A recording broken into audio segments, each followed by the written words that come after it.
अखाड़ा में आपका एक बार फिर स्वागत है। इस वक्त बड़ी खबर आ रही है इजरायल और हमास की जंग से जुड़ी हुई। नेतन्याहू ने एक बार फिर दो टूक बोल दिया है कि वो युद्ध विराम नहीं करेंगे।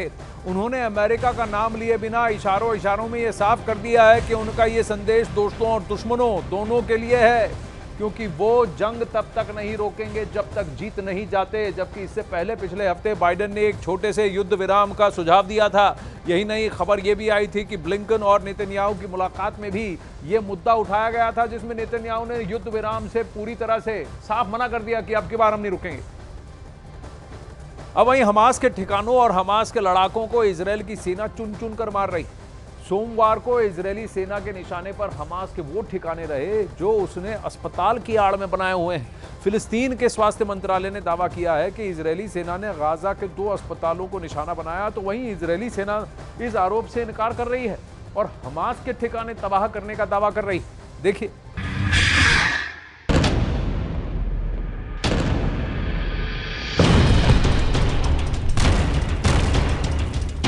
गाजा के 2 अस्पताल जहां इजरायल की सेना बारूद बरसाने से जरा भी पीछे नहीं हट रही। इजरायली फौज दावा कर रही है कि यहां आतंकियों के ठिकाने हैं, वहीं दुनिया इसे कायरता वाले हमले की नजरों से देख रही है।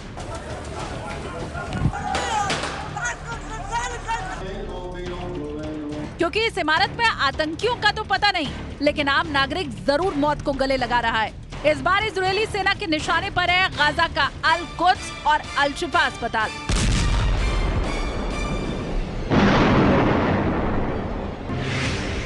फिलिस्तीन के स्वास्थ्य मंत्रालय ने दावा किया कि अल शिफा अस्पताल परिसर की एक इमारत के ऊपर लगे सोलर पैनल पर बारूद बरसा, जिसकी आंच नीचे खड़े लोगों तक पहुंची। इतना ही नहीं, इन रॉकेट का जोर सिर्फ अल शिफा तक नहीं रहा। दावा यहां तक किया जा रहा है कि अल कुद्स भी इसकी चपेट में था। रिपोर्ट के मुताबिक अल कुद्स अस्पताल के पास 2 रॉकेट गिरे, जिसके बाद वहां खतरे को दिखाते हुए सायरन गूंजने लगे। इन आरोपों से इजरायली फौज जरा भी इत्तेफाक नहीं रखती। उसने साफ कर दिया है कि ऐसा कोई भी हमला अस्पताल के नागरिकों को टारगेट करके नहीं किया गया। उनका मकसद सिर्फ हमास के आतंकियों का सफाया करना है, न कि आम आदमी को नुकसान पहुंचाना। आईडीएफ प्रवक्ता का कहना है कि अल शिफा अस्पताल के अंदर आतंकवादी छिपे हुए हैं और सेना उन्हें पकड़ने के लिए किसी भी हद तक जाएगी। בעזה הלוחמים בשטח מתקדמים על פי התוכנית המבצעית, ממשיכים בתנועה להעמיק את הלחץ בעומק העיר עזה.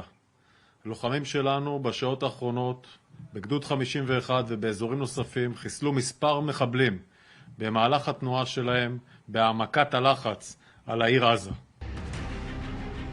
यानी हमास का सफाया करने के लिए न सेना अस्पताल देखेगी, न ही घर मकान। उनके हथियार से निकली गोली सिर्फ हमास के आतंकियों के लिए होगी, लेकिन अगर कोई इसके बीच में आएगा तो उन्हें इसका अंजाम भुगतना होगा। इजरायली सेना के मुताबिक फौज गाजा शहर के अंदर आगे बढ़ रही है और अब कथित तौर पर सिटी सेंटर, अल कुद्स अस्पताल और शिफा अस्पताल से कुछ 100 मीटर की दूरी पर ही है। गाजा के स्वास्थ्य मंत्रालय के प्रवक्ता के मुताबिक अल शिफा अस्पताल परिसर में इमारत को निशाना बनाया गया है। इसमें एक फिलिस्तीनी नागरिक की मौत हो गई और कई लोग जख्मी हैं, लेकिन इमारत पर अटैक की बात इजरायल स्वीकार नहीं कर रहा। אנחנו חודש כבר במלחמה, פוגעים מאוד מאוד קשה בחמאס, פוגעים בהנהגה של חמאס, פוגעים במפקדים, פוגעים במחבלים, הורסים לחמאס את התשתיות בעזה, ואנחנו גם כל הזמן במוכנות לאזורים אחרים. הבסיס הזה Israeli chief of general staff ने गाजा में लगातार हो रहे नुकसान का भी जिक्र किया। הבסיס הזה יודע להגיע לכל מקום במזרח התיכון. יצא לי לראות עכשיו בטייסת 140 סיוע של מטוס אדיר לכוח בטווח של 200 מטר מהכוח. युद्ध के बाद से हजारों फिलिस्तीनियों ने गाजा के अल शिफा अस्पताल में शरण ली हुई है, जिन्हें बीते दिनों इजरायली सेना ने वहां से निकलने के भी आदेश दिए थे। लेकिन जंग की इस घड़ी में लोग वहां जान बचाने के लिए बसे हैं। यहाँ खाना पानी से लेकर इमरजेंसी दवाएं तक उन्हें मुहैया कराई जा रही हैं, इसलिए इस जगह को छोड़ना वो मुनासिब नहीं समझ रहे। अब वहीं गाजा पर इजरायल के हमले के बाद अब तक कुल 9 देशों